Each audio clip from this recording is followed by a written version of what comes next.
জীবন নামক সম্পদ দিয়েছি। মোহতারাম হাজিরিন, একটা দেহের দাম ততক্ষণ পর্যন্ত আছে যতক্ষণ পর্যন্ত ওই দেহের মধ্যে রুহু আছে, আর একটা রুহুর ততক্ষণ পর্যন্ত দাম আছে যতক্ষণ পর্যন্ত রুহুর মধ্যে দেহ আছে। অর্থাৎ রুহু ছাড়া দেহের কোনো দাম নাই, আর দেহ ছাড়া রুহুর কোনো দাম নাই। জোরে বলেন ঠিক কিনা? একটা আরেকটা অঙ্গাঙ্গিভাবে জড়িত। রুহু ছাড়া এই দেহের কোনো দাম নাই, আর এই দেহ ছাড়া রুহুর কোনো দাম নাই। কথা অন্য সময় বলা হবে। মোহতারাম হাজরিন, তাহলে আদম পয়গম্বর থেকে একবারে শেষ পর্যন্ত যত মানুষ আসবে প্রত্যেককেই একদিন না একদিন মৃত্যুবরণ করতে হবে। ঘোষণা কার? আল্লাহর ঘোষণা। এমনকি আমাদের নবীও দুনিয়া থেকে বিদায় নিতে হয়েছে। আল্লাহর রসুল সাল্লাল্লাহু আলাইহি সাল্লাতু ওয়াসসালাম সফরের মধ্যে যাইতেছেন, পথিমধ্যে আল্লাহর রসুলের ইস্তেনজার হাজত হয়েছে। আল্লাহর রসুল ইস্তেনজার হাজত সারিয়া উনি তায়াম্মুম করে নিছেন।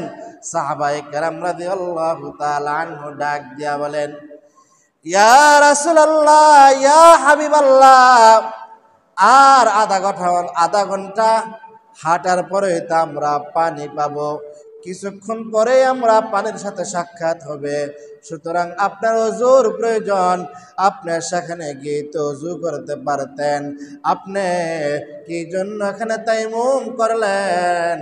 আল্লাহর রাসূল সাল্লাল্লাহু আলাইহি সাল্লাতু ওয়াসসালাম সাহাবায়ে কেরামদেরকে জবাব দেয়, ও সাহাবায়ে কেরাম, আমি জানি